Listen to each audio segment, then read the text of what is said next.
오늘 하나님께서 우리에게 주신 말씀은 창세기 14장 1절에서 16절까지의 말씀입니다. 이 시간에는 전쟁과 배신을 당할 때 라는 제목 아래 말씀을 함께 나누도록 하겠습니다. 오늘 우리가 고민해 봐야 할 주제는 바로 전쟁과 배신입니다. 전쟁과 배신, 제목이 좀 자극적이지 않습니까? 오늘 본문은 성경에서 이 전쟁이라는 단어가 처음으로 나오는 대목입니다. 오늘 본문에 언급된 전쟁은 1차 세계대전, 2차 세계대전과 같은 현대적 의미의 초대형 국제전은 아니었습니다. 그러나 당시 도시국가 체제임을 고려할 때 이는 고대 근동 역사에서 상당한 규모의 전쟁이었다라고 볼 수 있습니다. 그래서 어떤 이들은 오늘날 중동전쟁의 첫 시작과 같은 전쟁이 바로 오늘 본문의 전쟁이라고까지 설명을 합니다. 왜냐하면 가나안 지역 주변국들 무려 9개국의 나라가 참전한 북방연합군 그리고 남방연합군, 이 두 연합군의 싸움이 기록된 본문 내용이기 때문입니다. 이 아브람 시대에 벌어진 중동전쟁과 이 중동전쟁의 배경과 과정 그리고 그 결과를 살펴보기 전에 질문 하나를 드리고자 합니다. 여러분은 이 전쟁과 이 배신이라는 이 단어들과 친밀한 삶을 살아가고 계십니까? 혹여라도 이 전쟁과 배신이라는 이 단어가 너무 무겁고 낯설게 느껴져서 자신의 삶과는 전혀 상관없는 이야기처럼 들리시는 분이 최소한 이 자리에는 없으시길 바랍니다. 왜냐하면 그분들은 필시 자신의 삶을 충분히 그리고 솔직하게 돌아보지 못한 분들이기 때문입니다. 사실 전쟁이라는 단어를 꼭 국가들 사이에만 붙이지 않을 뿐더러 전쟁과 배신은 우리의 의도와 달리 불가피하게 일어나고 부지불식간에 일어나는 우리 일상의 한 부분이기 때문입니다. 다시 말해 우리 중 그 누구도 전쟁과 배신을 사랑하는 사람은 없지만 아이러니하게도 크고 작은 전쟁과 배신을 매일매일 경험할 수밖에 없는 것이 바로 우리네 삶이라는 것입니다. 그러니 매일매일 새롭게 일어나는 전쟁과 배신을 어떻게 대하며 살아가야 하는지 그 지혜를 구하는 일은 특정 사람들에게만 필요한 지혜가 아니라 모든 사람들에게 필요한 지혜임을 우리는 기억해야 할 것입니다. 그렇다면 우리 주변에는 어떤 전쟁이 있습니까? 우리 가운데 가장 어린 사람이 누구입니까? 엄민호입니다. 우리 엄민호 형제님에게는 어떤 전쟁이 있을까요? 바로 수능과의 전쟁이 있을 것이고, 그리고 그 다음으로 어린 친구들이 누구입니까? 네, 주원이와 또 성찬이와 지원이가 있겠죠. 이 친구들에게는 어떤 전쟁이 있겠습니까? 바로 진로를 두고 씨름하는 전쟁 가운데 있을 것입니다. 또한 우리 대부분은 부부 사이의 갈등, 부모와 자녀 사이의 갈등, 그리고 형제 간의 다툼과 같은 관계 안에서 수많은 전쟁을 경험하며 살아갑니다. 어디 이뿐만이겠습니까? 직장과 사회 속에서는 인정받고 살아남기 위한 치열한 진급 전쟁이 있고, 인간관계 속에서는 서운함과 오해, 그리고 상처와 배신으로 인한 감정적 전쟁도 끊이지 않고 일어나고 있습니다. 그리고 혼자 있는 시간 역시 마찬가지입니다. 우리 안에서는 욕심과 욕망이 끊임없이 충돌하는 전쟁을 매일매일 경험하고 있는 것이 바로 우리의 삶입니다. 그런데 여러분, 이 전쟁이 계속 매일매일 사실 경험하는 게 바로 이 전쟁인데, 이 전쟁이 왜 일어나는지 아십니까? 멀리 가지 않고 여러분의 가까운 가정 안에서 일어나는 일들을 한번 묵상해 보시길 바랍니다. 여러분의 부부싸움은 왜 일어납니까? 자녀와의 싸움은 왜 일어납니까? 바로 서로 다른 두 뜻이 충돌하여서 뜻이 나누어지기 때문입니다. 그러면 두 뜻이 충돌하는 상황에서는 어떻게 하는 게 지혜로운 하나님의 방법일까요? 매일 반복되는 이 전쟁과 배신 속에서 하나님의 사람은 과연 어떻게 살아가야 하는 것일까요? 오늘 본문에 기록된 전쟁과 이 배신의 역사 현장 안에서 그 답을 함께 찾아가 보도록 하겠습니다. 먼저 어떤 나라들 사이에서 이 전쟁이 벌어졌는지 창세기 14장 1절과 2절 말씀을 통해 함께 확인해 보겠습니다. 1절과 2절 말씀입니다. 함께 읽어보겠습니다. 당시에 신할 왕 아므라벨과 엘라살 왕 아리옥과 엘람 왕 구돌라 오멜과 2절도 읽어주십시오. 2절 소돔 왕 베라 왕 고모라 왕 비르사 왕 아드마 왕 시납과 스보임 왕 세메벨과 벨라 곧 소알 왕과 싸우니라. 아멘. 오늘 본문은 사실 처음 들어보는 족속 이름도 많고 다양한 지명 이름이 많이 나오기 때문에 사실 읽는 것조차 굉장히 많이 버벅거립니다.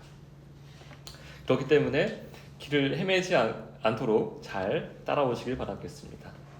1절 말씀을 보시길 바랍니다. 1절 말씀을 보시면 신할 왕 아므라벨, 엘라살 왕 아리옥, 엘람 왕 그돌라오멜, 고임 왕 디단. 총 몇 명의 왕이 나옵니까? 네, 1명, 2명, 3명, 4명. 4명의 왕이 열거되어 있습니다. 이들은 모두 갈릴리 바다 북쪽에 위치한 북방 도시 국가들입니다. 모두 북쪽에 있는 것입니다. 그러니까 1절에 언급된 4명의 왕은 같은 편입니다.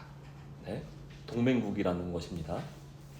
그러면 이제 2절 말씀을 함께 살펴보시겠습니다. 2절에는 소돔 왕 베라, 고모라 왕 비르사, 아드마 왕 시납, 스보임 세메벨, 스몰 왕 세메벨, 마지막으로 벨라 곧 소알 왕이 열거됩니다.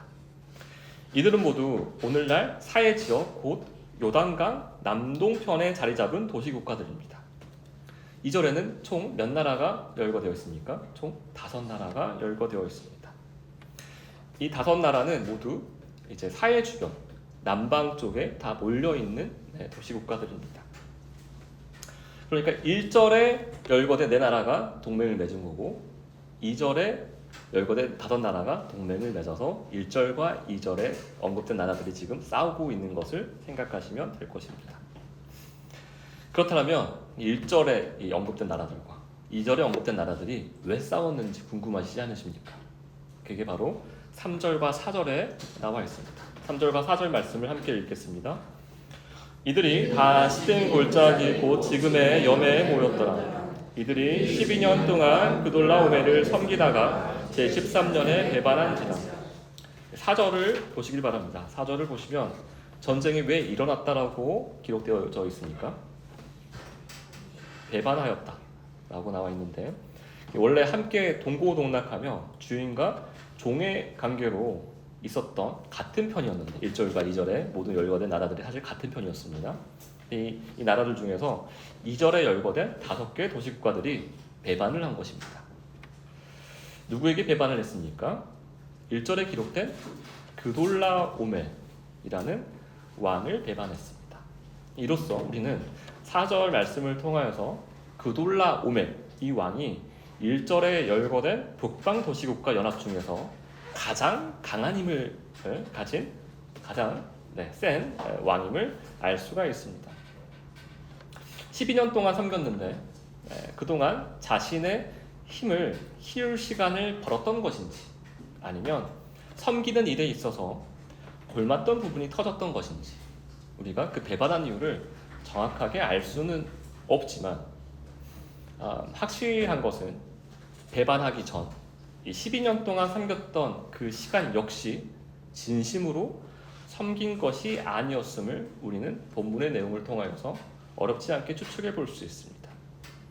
이 그돌라오멜의 권위를 인정하며 그 권위에 경외함으로 순복한 것이 아니라 12년 동안은 그 권위를 순종하는 것이 이 5개 나라들, 배반한 5개 나라들에게 유익이 있었기 때문에 겉으로는 네네 하면서 조공을 바치고 권위를 가진 왕이 시키는 대로 하라는 대로 해왔던 것입니다. 이 권위에 대한 어떠한 존중함도 없이 말입니다. 그러니 12년 동안 섬겼던 이 와중에도 호시탐탐 기회를 엿보며 권력을 거머쥘 날만 고대하며 살게 되었던 것입니다. 이 권력을 가진 자가 약해질 때를 기다리며 자신의 힘을 키워 판을 뒤집을 때까지 발톱을 숨기는 식으로 말입니다. 우리는 회사뿐만 아니라 가정, 교회, 그 밖에 크고 작은 어떤 모임을 가더라도 이 권위가 존재함을 우리는 알고 있습니다. 그렇다면 여러분, 우리는 이 권위를 가진 자에게 왜 순종해야 하는 것입니까? 어딜 가든 권위 있는 자는 항상 존재하지 않습니까? 먼저 이 권위를 주신 이가 하나님인 줄 믿기 때문에 그 권위에 우리가 순종하는 것입니다. 이 권위를 가진 자에 대한 기대와 잣대가 내 기준에 충족되나 안 되나를 따져서 순종하는 게 아니다라는 말씀입니다. 물론 이러한 모든 전제는 권위를 가진 자가 하나님의 청지기로서 자신의 권위를 남용하지 않고 자신에게 맡겨진 사람들을 하나님을 경멸하는 방향으로 이끌지 않는다는 것을 전제로 하는 말입니다. 특히 교회 안에서 목회자에게 순종하는 것 역시 목회자가 훌륭하거나 목회자에게 가진 어떤 능력이 탁월해서가 아닙니다. 더구나 교회의 직분이 교회의 계급과 같기 때문에 그런 것은 더더욱 아닙니다. 목회자라는 뜻은 본래 가르치는 장로라는 말인데 그 본인은 진리를 깨달은 자라는 뜻입니다. 그저 맡겨진 하나님의 자녀들을 거룩하고 온전하게 지어져 갈 수 있도록 하나님께서 잠깐 하나님의 때에 사용하시는 소모품 같은 존재가 사실 교회 안에 있는 목회자입니다. 그런데 나의 잣대로 나의 욕심으로 하나님께서 세우신 자들을 바라보게 되면 권위에 순종하는 일 자체가 짐이 되어버리는 것입니다. 다시 말해 하나님께서 세우셨다는 이 믿음이 부재함으로 리더자의 말에 순종하는 것은 자신에게 아무런 유익이 되지 않는다라는 말입니다. 이것은 피차 교회 안에서의 일만을 말하는 게 아닙니다. 각 가정에 세우신 가장들, 각 직장에 세우실 리더들 모두가 다 그렇습니다.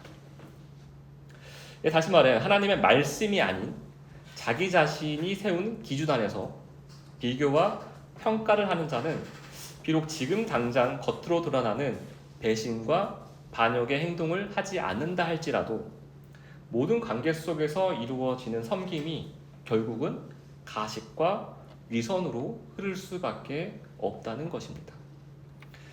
즉 모든 관계에 있어서 진실된 유기적인 관계가 아니라 소위 말하는 인위적인 비즈니스 관계가 될 수밖에 없는 것입니다. 마치 소돔 왕과 고모라 왕이 그돌라오멜 왕을 12년 동안 섬겼던 것처럼 겉으로는 섬기는 듯 보이지만 그 마음 깊은 곳에는 이미 다른 마음이 자리하고 있기에 바른 관계도 맺어질 수가 없고 섬김과 순종의 관계 사이에 그 어떠한 기쁨도 그 어떠한 평안도 자리 잡지 못하는 것입니다. 심지어 12년이라는 사실 세월은 제법 긴 시간의 세월임에도 불구하고 이 비즈니스적인 마음을 가지고 있으면 그 마음을 가지면 가질수록 그 장사 속에 기반한 자기 유익을 추구하는 욕심이 점점 커져가는데 바로 스스로 가장 기고만장할 때쯤 이것이 행동으로 표출되는 것입니다. 우리는 그것을 반란, 배반이라고 하는 것입니다. 이 오늘 본문에는 그 반란 세력인 소돔과 고모라를 중심으로 한 남방연합군은 결전을 준비하며 3절 말씀을 보시면 시딤 골짜기에 집결하였다라고 성경 말씀을 기록하고 있습니다. 이 시딤 골짜기는 오늘날의 여멘, 곧 우리가 흔히 사해라고 부르는 지역입니다. 그렇다면 이 반란 연합군은 다양한 지리적 환경 속에서 왜 하필이면 시딤 골짜기에 모이기로 결정한 것이었을까요? 먼저 2절에 언급된 소돔, 고모라, 아드마, 스보임 그리고 벨라는 모두 시딤 골짜기, 염해 주변에 인접한 도시국가들이었습니다. 그래서 염해 주변의 지형을 잘 알고 있었던 만큼 이를 전략적으로 활용하려는 의도에서 시딤 골짜기의 자리를 잡고 남방연합군 5개국의 군대를 집결시켰을 가능성도 있습니다. 반대로 전투 과정 중에서 자연스럽게 그곳이 최후의 격전지가 되었을 가능성도 배제할 수가 없습니다. 다시 말해 시딤 골짜기가 처음부터 전략적 요충지였는지 아니면 전투의 흐름 속에서 형성된 최후의 격전지였는지를 알아보기 위해서는 본문 말씀 창세기 14장 5절부터 9절의 내용을 살펴보아야 합니다. 먼저 5절부터 7절까지의 말씀을 통하여서 북방연합군이 쿠데타를 일으킨 남방연합군을 어떻게 응징하였는지 함께 살펴보도록 하겠습니다. 5절부터 7절까지의 말씀을 함께 읽겠습니다. 제14년에 그돌라오멜과 그와 함께한 왕들이 남아서 아스드롯 바르다임에서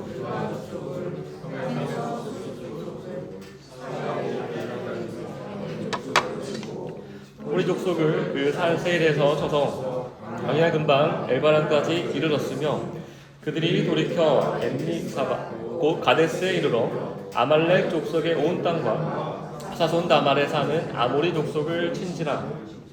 다음에 소돔과 고모라를 중심으로 한 이 5개 도시 국가들이 연합한 반란군은 12년간 그돌라오멜에게 조공을 바쳤지만 이드메이 제13년의 반란을 일으켰습니다. 여기서 말하는 반란은 반기를 들어서 무장한 채 즉각적인 전쟁을 벌였다는 의미가 아닙니다. 오히려 그동안 바쳐왔던 조공을 중단함으로써 더 이상 그돌라오멜을 자신들의 주권자로 인정하지 않겠다라는 선언을 한 것입니다. 곧 기존의 군신관계를 거부한 사건이었던 것입니다. 그리고 그 다음 해 제14년에 그돌라오멜은 반란 세력을 진압하기 위해 연합군을 이끌고 원정에 나서게 됩니다.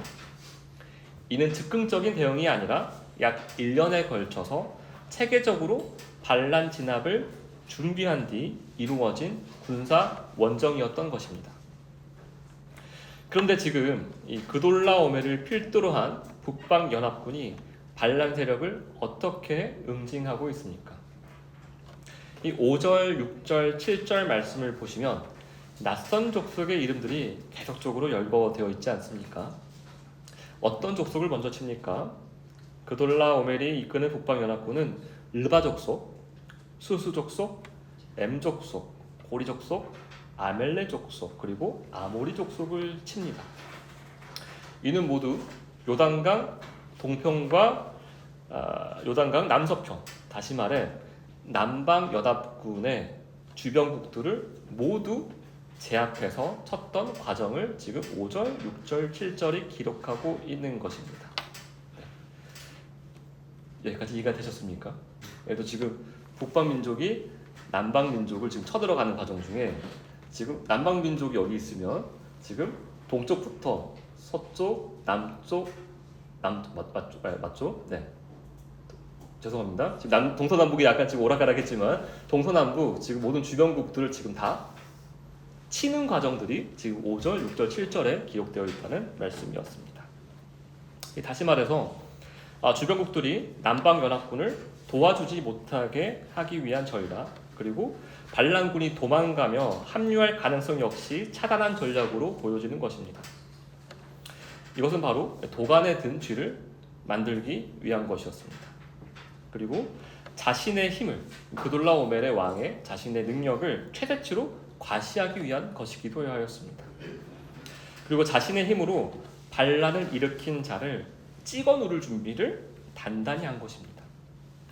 이 그돌라오멜의 모습에서 용서의 그림자가 보이십니까? 그돌라오멜의 모습에서 화해의 그림자가 보이십니까?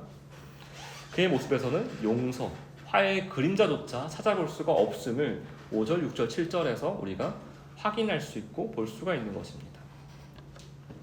이제 그돌라오멜이 연승을 거두며 요단 주변 지역을 초토화시키자 남방연합국, 즉 반란군들이 어떠한 반응을 보였는지 8절과 9절 말씀을 통해 함께 살펴보겠습니다. 8절과 9절 말씀 함께 읽겠습니다. 소돔 왕과 고모라 왕과 아드마 왕과 스보임 왕과 벨라고 소알 왕이 나와서 시딤 골짜기에서 그들과 전쟁을 하기 위하여 진을 쳤더니 엘람 왕 그돌라오멜과 보임 왕 디달루와 시날 왕 아므라벨과 엘라살 왕 아리옥 네 왕이 곧 그 다섯 왕과 맞서니라. 이 소돔 왕 고모라 왕 마드마 왕 스보임 왕 서알 왕은 엘라 왕 그돌라오멜이 이끄는 북방 연합군이 밀고 들어오자 그 후에 시딤 골짜기에 진을 쳤습니다. 이 문맥적으로 볼 때는 시딤 골짜기에 진을 친 이유는 그돌라오멜과 전쟁다운 전쟁을 한번 붙어보기 위한 전략적 선택이 강하라기보다는 배수진을 친 것으로 우리는 확인할 수가 있는 것입니다. 하지만 배수진일지라도 역청구더기가 많은 지형적 이점을 잘 활용한 진지였습니다. 그렇게 시딤 골짜기에서 북방 4개국 연합과 반란군 남방 5개국 연합군이 전쟁을 치르는 것입니다. 여러분, 이 전쟁의 승리는 누구에게 돌아갔습니까? 10절 말씀을 함께 읽도록 하겠습니다. 시딤 골짜기에는 역청구더기가 많은지라 소돔 왕과 고모라 왕이 달아날 때 그들이 거기 빠지고 그 나머지는 산으로 도망하며 10절 말씀은 시딤 골짜기 곳곳에 있던 역청구덩이에 반란군들이 빠지고 살아남은 자들은 산으로 도망하게 됨으로써 그돌라오멜을 중심으로 한 북방 연합이 남방 연합을 완전히 초토화했음을 보여줍니다. 이제 반란을 완전히 진압한 그돌라오멜이 그 땅에 남아있던 사람들과 재물 그리고 양식을 어떻게 했는지 함께 살펴보겠습니다. 이 성경은 5도시 국가 가운데 특별히 소돔과 고모라에 주목합니다. 11절과 12절 말씀을 함께 살펴보겠습니다. 네 왕이 소돔과 고모라의 모든 재물과 양식을 빼앗아 가고 소돔에 거주하는 아브람의 조카 롯도 사로잡고 그 재물까지 노략하여 갔더라.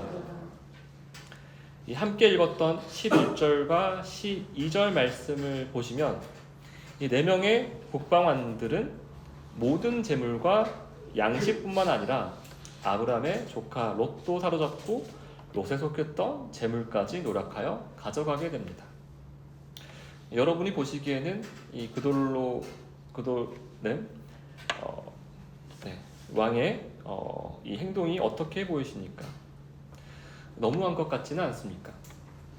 그래도 12년 동안 같은 가족처럼 형 동생 하면서 지낸 사이인데 그래도 권직만 하고 다시 회복될 수 있게 도와줄 수 있는데 이렇게까지 다 가져가면 어떻게 살라는 거지? 라며 생각하시는 분들도 계시리라 생각이 됩니다. 하지만 우리가 당시 고대 근동 전쟁의 기준으로 생각을 하면 자신이 점령한 영토 안에 있는 재물, 식량, 가축은 물론 사람까지 전리품으로 취하는 일은 매우 일반적인 전쟁의 방식이었습니다. 이것은 단지 그돌라오멜 왕이 특별히 더 악했기 때문이 아니라 성경이 당시 고대 전쟁의 전형적인 모습을 그대로 보여주고 있는 것입니다. 왜냐하면 전리품을 취하는 행동은 자신이 점령한 땅이 이제 자신의 소유가 되었음을 선언하는 상징적인 행동이었기 때문입니다. 그 땅에 속한 재물과 사람 모든 것이 이제 내 것이 되었다, 내 것이다라고 공표하는 의미를 담고 있는 것입니다. 이는 다시 말해서 거꾸로 생각을 해보면 12년 동안 배신한 남방연합으로부터 섬김을 받을 때 그 땅은 자기 땅이기 때문에 자비와 긍휼에 의한 그들로부터 섬김을 받았던 것이 아니라 힘의 우위에 있었기 때문에 강권적인 강압적인 섬김을 받았음을 우리는 성경에서 말해주고 있는 것입니다. 또한 이것은 자신을 배신한 남방 연합 5나라를 향한 긍휼의 마음이 그돌라오멜에게는 애초부터 없었다는 사실을 또 보여주고 있는 것입니다. 비록 그는 힘의 우위에 있었지만 소돔과 고모라를 비롯한 남방 연합과의 관계를 진정한 보호와 돌봄의 관계로 여기지 않았다는 것입니다. 그 관계는 결국 자신의 유익을 위한 군신관계, 다시 말해 이해관계로 맺어진 비즈니스적 관계에 가까웠던 것임을 또 말해주고 있습니다. 그는 자신에게 조공을 바치는 자들이 잘 되기를 진심으로 바라거나 그들을 끝까지 지키고 보호하려는 마음으로 관계를 유지한 것이 아니었습니다. 오히려 자신의 권세와 이익을 유지하기 위한 수단으로 삼고 있었음을 본문은 드러내고 있는 것입니다. 슬프지만 하나님을 믿지 않는 자들, 하나님과 연합되지 않는 자들의 삶 역시 대동소이할 뿐 이와 항상 같습니다. 이 12절까지 보면 이 그돌로오멜 왕이 이끄는 군대는 반란의 싹을 완전히 제거한 듯이 사실 보입니다. 그 누구도 그돌라오멜 왕에게 덤빌 자가 없어 보입니다. 왜냐하면 반란군들뿐만 아니라 그 주변 지역에서 힘 좀 꽤나 쓴다는 규모 있는 도시들을 이미 손쓸 수 없게끔 다 짓밟아 놓았기 때문입니다. 이제 감히 어느 누가 그돌로오멜 왕의 심기를 건들 수가 있겠으며 그에게 대항할 수가 있겠습니까? 그런데 이때 정말 이상한 사람, 인간적인 시선으로는 도무지 이해가지 않는 그 한 사람, 우리가 알고 있는 그 한 사람이 등장을 합니다. 제가 지금 이 단어를 쓸지 안 쓸지 계속 고민 중이 되는데 시장용어로 이런 사람들을 돌플러스 아이라고 하지 않겠습니까? 그런 분이 지금 이제 13절과 14절에 등장을 합니다. 13절과 14절 말씀을 함께 읽겠습니다. 도망한 자가 와서 히브리 사람 아브람에게 알리니 그때 아브람이 아모리 족속 마므레의 상수리 숲을 근처에 거주하였더라. 마므레는 에스골의 형제요 또 아넬의 형제라. 이들은 아브람과 동맹한 사람들이더라. 아브람이 그의 조카가 사로잡혔음을 듣고 집에서 길리고 훈련된 자 318명을 거느리고 단까지 쫓아가서 여러분 13절 말씀을 한번 자세히 보시길 바랍니다. 13절 말씀을 보시면 이 아브람 앞에 수식하는 단어가 하나 있음을 우리가 알 수 있을 것입니다. 찾으셨습니까? 그것은 바로 히브리 사람이라는 표현입니다. 이 히브리 사람은 창세기에서 총 정확하게 말하면 3번, 그리고 조금 더 넓게 이야기를 하면 6번 나오는 단어입니다. 그리고 그 중에서 첫 번째 나오는 단어가 바로 오늘 본문에 기록된 히브리 사람이라는 표현입니다. 이 히브리 이 사람이라는 것을 이 창세기에서 표현할 때 공통적인 특징이 있습니다. 그것은 바로 세상 나라와 구별된 정체성을 드러낼 때, 그 정체성을 강조할 때 이 히브리 사람이라는 표현을 창세기에서 항상 기록했다라는 점입니다. 그렇기에 지금 성경은 아브람의 삶을 통하여서 지금 아브람이 이방세계 한복판에 있고 중동 전쟁에 또 한복판에 있지 않습니까? 그의 그 삶을 통하여서 히브리인의 삶은 하나님 나라에 거주하고 있는 그 사람은 어떻게 행동하는지를 이 아브람을 통하여서 우리에게 말씀하고자 하는 것이 바로 13절 말씀과 14절 말씀인 것입니다. 그리고 13절 말씀을 보시면 또 깜짝 놀랄 만한 또 정보가 기록이 되어 있는데 그것은 아브람이 지금 히브리 사람인과 동시에 그가 아모리 족속과 동맹하였다는 사실을 13절 말씀이 기록하고 있다는 것입니다. 이 대목에서 우리는 히브리 사람 아브람은 세상과 구별되었지만 세상과 완전히 단절된 사람이 아님을 나타내고 또 드러내고 있습니다. 그래서 세상 속에서 하나님의 사람은 과연 어떻게 살아가는지를 보여주기 위해 관계성을 13절에서 굳이 언급하고 있는 것입니다. 이제부터 아브라함의 매우 무모한 행동 두 가지를 살펴보도록 하겠습니다. 첫 번째, 목숨을 건 무모한 행동은 그는 움직여야 할 때 움직이지 않았다는 사실입니다. 이게 무슨 말이냐면 창세기 14장 7절 말씀을 보시길 바랍니다. 창세기 14장 7절 말씀을 보시면 하사돈 다말에 사는 동맹국 아모리 족속이 위험에 처해져 있었다는 사실이 기록되어져 있습니다. 확인하셨습니까? 네.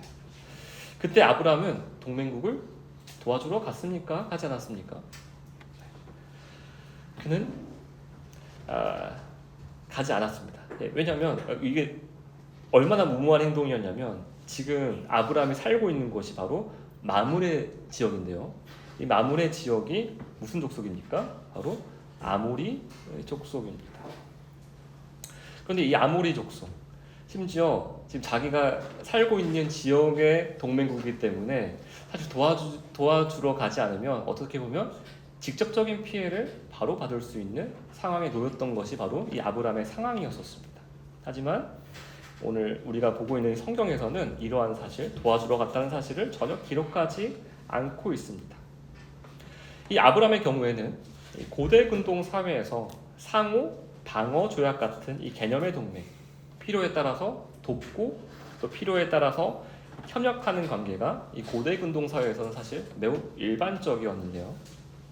그렇게 동맹국이 어려움을 당할 때는 도와주러 가는 것이 어쩌면 지극히 당연해 볼 수 있는 일이었음에도 불구하고 아브라함은 보신 바와 같이 꿈쩍도 하지 않았습니다. 아브라함은 세상 나라들의 이권 다툼 그리고 패권 전쟁에 관심이 없었던 것입니다. 왜냐하면 세상 나라들의 전쟁은 여러분의 직장이나 여러분의 가정이나 어딜 보셔도 그 전쟁이 일어나는 이유는 누가 더 많이 가질까 이지 않습니까? 바로 영토와 이권을 둘러싼 싸움임을 아브라함은 알았기 때문에 그는 움직이지 않았던 것입니다. 물론 제가 조금 전 말씀드렸던 대로 그러한 전쟁에 참여하지 않으면 어떻게 됩니까? 불이익이 생깁니다. 직장의 상황으로 예를 들어보면 자리 싸움이라던가 라인 경제 싸움에 자기 인생을 걸지 않으면 어떤 불이익이 생깁니까? 승진해서 밀릴 수도 있고 성과급이 안 나올 수도 있고 조금 더 극단적인 경우에는 해고를 당할 수도 있습니다. 세상 이권 다툼에 참전하지 않을 때는 그로 인해 생길 수 있는 불이익을 감당할 각오가 있어야만 가능한 것입니다. 그리고 이런 무모해 보이는 행동은 자신이 붙드는 가치가 분명해야만 가능한 것임을 우리가 기억해야 할 것입니다. 아브라함의 무모한 행동은 여기서 끝나지가 않습니다. 이번에는 반대로 아브라함의 두 번째 무모한 행동은 움직이지 않아도 될 때 굳이 움직인다는 것입니다. 그것도 즉시 말입니다. 이 창세기 14장 14절 말씀에 기록된 조카 롯이 사로잡혔다는 소식을 들은 아브라함의 반응을 보십시오. 고민 없이 즉각적으로 자신의 집에서 길리고 훈련된 자 318명을 거느리고 롯이 잡혀 있다고 들은 단까지 단번에 쫓아갑니다. 단이 있는 위치는 아브라함이 있는 헤브론에서 무려 200km가 넘는 거리입니다. 결코 짧은 거리가 아니고 하루 종일 자신의 사병들을 거느리고 이동할 시 적어도 최소한 일주일이 넘게 걸리는 거리입니다. 심지어 누가 롯을 잡아갔습니까? 지금 불패 신화를 이루며 승승장구하고 있는 매우 악명이 높은 그돌라오멜의 군대를 향하여서 아브라함이 자신의 사병 318명을 이끌고 가는 일은 저희의 인간적인 눈으로 볼 때는 모르겠습니다. 이걸 어떻게 표현해야 이게 잘 오실지 모르겠지만 매우 매우 어리석은 행동으로 우리 인간의 눈에는 보입니다. 여기서 흥미로운 점은 자신의 동맹국인 아모리 족속이 그돌라 오멜 왕이 이끄는 군대에게 침탈을 당했을 때는 가만히 있었던 아브라함이 조카 롯의 소식을 듣자마자 바로 반응을 보이며 그를 구하러 갔다라는 이 사실입니다. 아니, 이 세상 이방 민족들처럼 동맹을 롯과 맺은 것도 아니고 지금 롯을 잡아간 이는 인정사정 없기로 소문난, 심지어 이미 가나안 지역 대부분을 점령한 그돌라 오멜 왕인데 말입니다. 심지어 롯은 이전에 아브라함의 목자들과 땅의 소유권 문제로 다투었던 인물이었습니다. 결국 그 갈등으로 인해서 서로의 거처를 나누게 되었었는데, 그런 롯을 위하여서 아브라함이 모든 위험을 감수하고 곧바로 구하러 나선 것입니다. 네, 지금 이 롯을 구하러 가는 아브라함의 장면이 계속 지금 제 머릿속에도 떠오르는데 계속 이해가 저는 되지가 않습니다. 정말, 왜냐하면 그 구하러 가는 일은 어떻습니까? 매우 비효율적이고 비능률적이고 비경제적인 선택으로 우리의 시선에는 보이기 때문입니다. 그렇다면 이제 우리는 아브람 그리고 그와 함께한 318명은 도대체 무엇 때문에 롯을 구하러 가는 이 무모한 여정을 시작하게 되었는지 원어 표현들과 함께 살펴보도록 하겠습니다. 먼저 아브람과 롯의 관계부터 정확히 짚고 가겠습니다. 오늘 본문인 창세기 14장을 보시면 14장 12절 그리고 14절 그리고 16절에 정확하게 롯을 가리켜서 한국어 성경에는 어떻게 번역이 되어 있죠? 조카라고 번역이 되어 있습니다. 여기에 사용된 히브리어가 바로 아흐라는 단어인데요. 이 아흐는 사실 조카라고 번역이 되기도 하지만 형제라고 일반적으로 번역이 되는 단어입니다. 이 단어는 영어 성경 중에서 의역을 최소화하고 신학적 표현을 적극적으로 살린 ESV, 다들 아시죠? 그리고 킹 제임스 성경, 이 두 가지 성경에서는 nephew라고 이야기하지 않고 brother라고 번역이 되어 있습니다. 이는 단순히 아브라함이 육체적 친척, 혈육을 구하기 위하여서 갔다라기보다는 영적인 형제가 처한 절박한 위험 가운데 있는 소식을 듣고 달려간 사실을 지금 강조하고 있는 것입니다. 근데 이와 함께 아브라함의 집에서 길리고 훈련받은 자 318명은 정확하게 어떤 전문적인 훈련을 받았는지는 우리가 알 수는 없습니다. 하지만 길리고 훈련받다라는 이 표현에서 길리라는 원어로 루크인데요. 루크는 그릇을 비우다라는 뜻을 가지고 있습니다. 그리고 훈련받다라는 원어는 하나크인데요. 하나크의 뜻은 헌신하여 구별된 자라는 뜻입니다. 다시 말해 이들이 군사적 훈련 목적을 둔 용병의 그런 개념의 사람들이 아니라 언약 공동체 안에서 믿음의 사명을 감당했던 자들을 말하는 것을 아브라함의 집에서 길리고 훈련받은 자라는 표현으로 성경에 기록되어져 있는 것입니다. 그러니까 아브라함과 함께한 318명의 사람들을 혹독한 군사훈련을 받은 스파르타 300용사와 동일시하시면 절대 안 된다는 것을 말씀드리는 것입니다. 더 나아가 우리가 유심히 살펴보아야 할 사실은 바로 318명이라는 이 구체적인 숫자입니다. 이 수는 단순한 대략적인 표현이 아닙니다. 그리고 불특정한 사람들을 무작위로 차출한 결과도 아닙니다. 아브라함은 훈련된 자들을 정확하게 계수하여서 엄선된 318명을 선택하였습니다. 이는 아브라함이 자신의 휘하에 있는 모든 사람들을 가능한 많이 동원해 떠났다는 뜻이 아닌 것입니다. 이게 무슨 뜻이겠습니까? 아브람에게 전쟁의 승패는 사람의 수가 아니라 성숙한 믿음이었다는 사실입니다. 이 아브람과 함께한 318명의 사람들은 하나님의 군대와 같았습니다. 사람이 세운 군대가 아니라 믿음 안에서 하나님께서 세우셨던 군대였던 것입니다. 지금 이들이 불패 신화를 이어가는 그돌라오멜의 군대가 주둔하고 있는 조카 롯이 있는 곳으로 달려가고 있는 것입니다. 사람의 군대가 아니라 하나님의 군대가 그들을 향하여서 달려가고 있는 것입니다. 사실 전투 경험이나 군사력적인 부분에 있어서는 그돌라오멜의 군대와 아브람의 군대는 가히 비교조차 되지 않았을 것입니다. 우리가 잘 알고 있는 속담이 있죠. 계란으로 바위치기라는 속담이 있습니다. 하지만 오늘 본문의 상황은 어쩌면 이 표현조차도 매우 부족하게 느껴질 정도로 참 말도 되지 않고 무모해 보이는 상황입니다.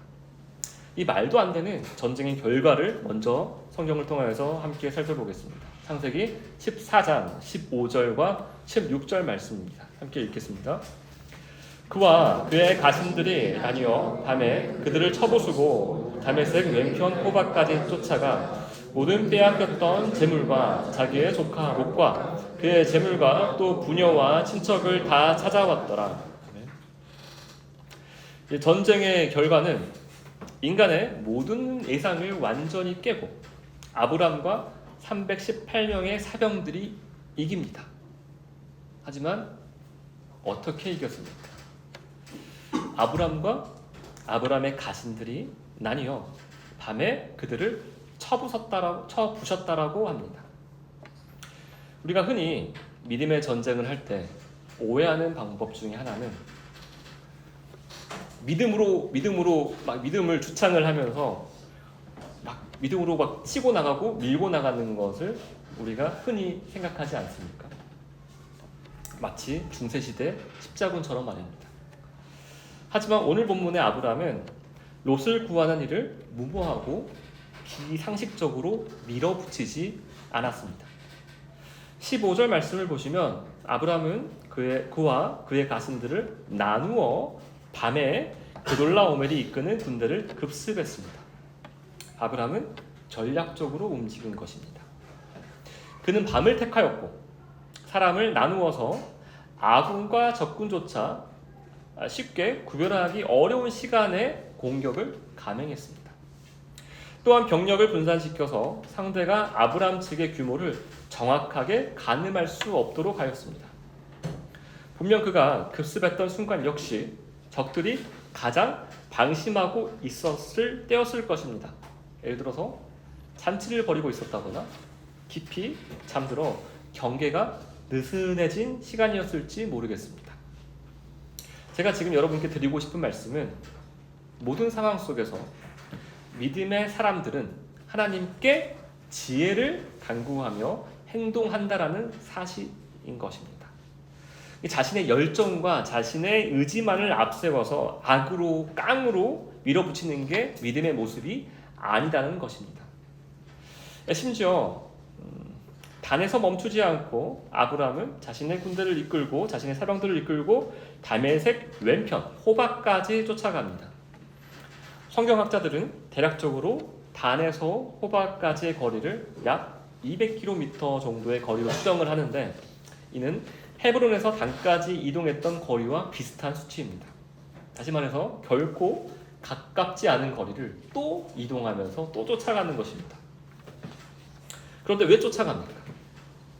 말씀을 보시면 아직 아브람이 지금 조카 롯이 빼앗겼던 재물들을 아직 찾지 못했기 때문이었습니다. 아브람이 자신의 능력을 과시하기 위해서 전쟁을 벌인 것이 아니라 전적으로 롯을 구하기 위한 이름을 본문이 다시 강조하고 있는 것입니다. 결국 아브람은 호박까지 쫓아가 조카 롯뿐만 아니라 롯의 재물들까지 모두 찾아오게 됩니다. 기적 같은 일이 정말 일어난 것입니다. 이 이성적인 생각으로는 도무지 납득이 잘 가지 않는 엄청난 승리의 역사가 오늘 본문에 기록되어져 있는 것입니다. 이렇게 오늘 본문은 매우 무모한 행동을 연이어 일삼았던 아브라함이 롯을 구하는 이야기로 끝이 납니다. 아브라함의 행동은 마치 스티븐 스필버그 감독의 라이언 일병 구하기보다도 비효율적인 판단이었으며, 이 전투 장면은 13척의 배로 133척의 배를 함몰시킨 이순신 장군의 명랑해전보다도 더 위대한 승리였습니다. 물론 오늘 장면은 아브라함의 영웅적 서사를 말하려고 하는 게 결코 아닙니다. 그렇다면 여러분, 오늘 본문 말씀을 통하여서 하나님께서 우리에게 말씀하시고자 하는 것은 무엇일까요? 우리는 오늘 배신으로 인해 일어난 전쟁 이야기를 함께 살펴보았습니다. 오늘 본문에 기록된 사건, 북방연합군 4개국과 남방연합국 5개국의 싸움의 배후는 사실 개개인의 이권 다툼이었습니다. 내 몫을 좀 더 챙기고자 하는 욕심, 곧 죄 때문인 것이었습니다. 그런데 이러한 이권 다툼은 단지 이방 민족들 사이에서만 벌어지는 매우 예외적이고 이례적인 일이 아님을 우리는 함께 또 살펴보지 않았습니까? 왜냐하면 믿는 자들 삶 가운데서도 동일하게 그리고 이런 일들이 매우 자주 일어나기 때문입니다. 성경 그 대표적인 예로 창세기 13장 6절에 기록된 사건을 앞서 기록해 놓았습니다. 바로 한정된 땅에서 서로의 유익을 차지하기 위해 아브라함의 목자들과 롯의 목자들이 다투었던 사건이었습니다. 즉 성경은 의도적으로 창세기 13장과 창세기 14장을 나란히 배치함으로써 인간 안에 반복되어 드러나는 이권 다툼의 본성을 보여주고 있는 것입니다. 그리고 우리에게 물어보는 것입니다. 당신은 매일매일 벌어지는 자신의 유익을 구하는 싸움에서 어떤 선택을 하며 살고 있습니까? 라고 말입니다. 여러분은 말썽쟁이 롯을 구하러 갈 수 있으십니까? 모든 것을 버리고 모든 것을 잃을 각오를 하고 말썽쟁이 롯을 정말로 구하러 갈 준비를 하고 계십니까? 우리가 롯을 구하기 위해 머뭇거리는 이유는 무엇입니까? 롯을 사로잡은 고돌라오멜의 강력한 군대가 보이기 때문에 그렇습니다. 그리고 자꾸 말썽을 일으키는 롯이 밉기 때문에 그렇습니다. 또 나를 떠난 롯과 나는 이제 상관없다는 사람이라 생각하기 때문입니다. 롯을 구하는 싸움이 숫자 싸움이라 생각하고 경력과 경험의 싸움이라 생각하기 때문입니다. 반대로 나는 아무것도 두렵지 않다라며 네가 가진 경험과 능력으로 롯을 구해보겠다, 그 승부를 한번 해보겠다 라는 존재들은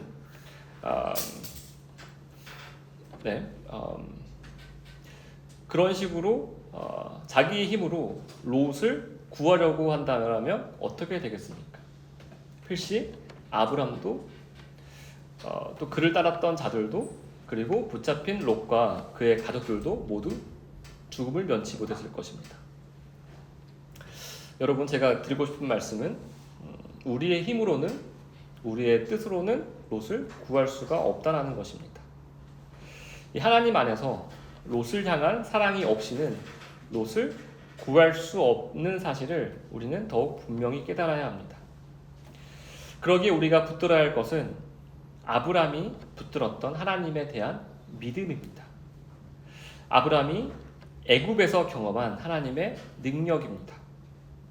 우리가 아브람처럼 하나님과 동행하지 않으면 위기에 빠진 롯을 절대 구할 수 없음을 명심하시길 바랍니다.